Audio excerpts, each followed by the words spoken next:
UP मदरसा act पर फैसला जल्द। सीजेआई चंद्रचूड़ ने तय कर दी फैसले की तारीख। टेंशन में योगी मोदी, हो चुका है एक्शन। यूपी के 16,000 से ज्यादा मदरसों की किस्मत का फैसला जल्द होने वाला है। योगी सरकार और केंद्र सरकार की मंशा है कि यूपी के मदरसों को असंवैधानिक करार दिया जाए, लेकिन फिलहाल ये मामला सुप्रीम कोर्ट में लंबित है।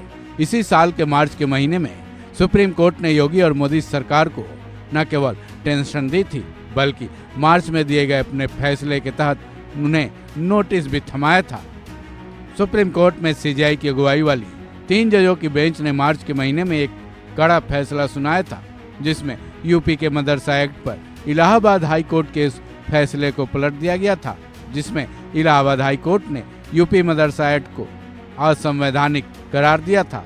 सीजेआई की बेंच ने मार्च में अपना फैसला सुनाया था कि अगली सुनवाई की तारीख तक यूपी मदरसा एक्ट पर सुनाए गए इलाहाबाद हाई कोर्ट के फैसले पर रोक रहेगी। उसके बाद से अब तक यूपी के मदरसों में पढ़ाई जारी है, लेकिन अब वो घड़ी आ गई है जब यूपी मदरसा एक्ट पर फाइनल फैसला आएगा, क्योंकि सुप्रीम कोर्ट ने यूपी मदरसा एक्ट पर इलाहाबाद हाई कोर्ट के फैसले को चुनौती देने वाली इस याचिका पर फाइनल फैसला देने की बात कह दी है। सुप्रीम कोर्ट में यूपी मदरसा एक्ट पर फाइनल फैसला अगले हफ्ते की होने वाली सुनवाई में की जाएगी। हालांकि फिलहाल सुप्रीम कोर्ट ने इसकी तारीख लिस्टिंग नहीं की है। ऐसे में फिलहाल ये नहीं कहा जा सकता कि सुप्रीम कोर्ट में इस मामले में कब अगली सुनवाई होगी। हालांकि सुप्रीम कोर्ट ने इतना जरूर कहा है कि इस मामले में हम फाइनल हियरिंग अगली सुनवाई में करेंगे। सुप्रीम कोर्ट के इसी रुख को सबको इंतजार था, लेकिन हो सकता है सुप्रीम कोर्ट के इस रुख से यूपी के सीएम योगी और पीएम मोदी की टेंशन बढ़ गई हो, क्योंकि इस मामले में पहले ही केंद्र और राज्य सरकार को न केवल फटकार लग चुकी है, बल्कि सुप्रीम कोर्ट की तरफ से उनको नोटिस भी थमाया जा चुका है। तो चलिए फैसला आने से पहले ये जान लेते हैं इलाहाबाद हाई कोर्ट ने यूपी मदरसा एक्ट के फैसले को पलटते हुए सीजेआई चंद्रचूड़ की बेंच ने क्या कहा था।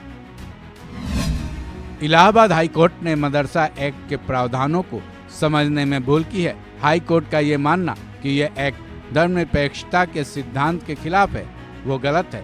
इलाहाबाद हाई कोर्ट प्रथम दृष्टया सही नहीं है। यह कहना सही नहीं है कि यह धर्मनिरपेक्षता का उल्लंघन है। खुद यूपी सरकार ने भी हाई कोर्ट में इस एक्ट का बचाव किया था। इलाहाबाद हाई कोर्ट ने 2004 की एक्ट को असंवैधानिक करार दिया था।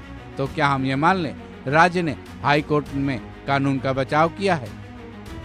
उसके बाद सीजेआई की बेंच ने यह फैसला सुनाया था कि अगली सुनवाई तक यूपी के सारे मदरसे बिना किसी रोक टोक के चलते रहेंगे।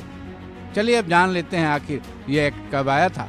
दरअसल मुलायम सिंह यादव जब सीएम थे उसी वक्त इस कानून को राज्य सरकार ने पास किया था, लेकिन यूपी की योगी सरकार ने एनसीपीआर के जरिए एक निर्देश जारी किया था, जिसमें यह कहा गया था कि सहायता प्राप्त और मान्यता प्राप्त मदरसों में पढ़ने वाले गैर मुस्लिम छात्रों को अलग किया जाए और उनको सरकारी स्कूलों में एडमिशन दिलाया जाए। साथ ही गैर मान्यता प्राप्त सभी छात्रों को आधुनिक शिक्षा देने के लिए सरकारी प्राइमरी स्कूलों में एडमिशन कराया जाए, जिसके बाद से ये मामला इलाहाबाद हाई कोर्ट से होते हुए सुप्रीम कोर्ट तक का रास्ता अख्तियार कर चुका है। बहरहाल अब सुप्रीम कोर्ट के दरवाजे से क्या फैसला आता है, इसका सबको इंतजार है। इस खबर में बस इतना ही। बाकी अपडेट्स के लिए जुड़े रहें वन इंडिया हिंदी के साथ।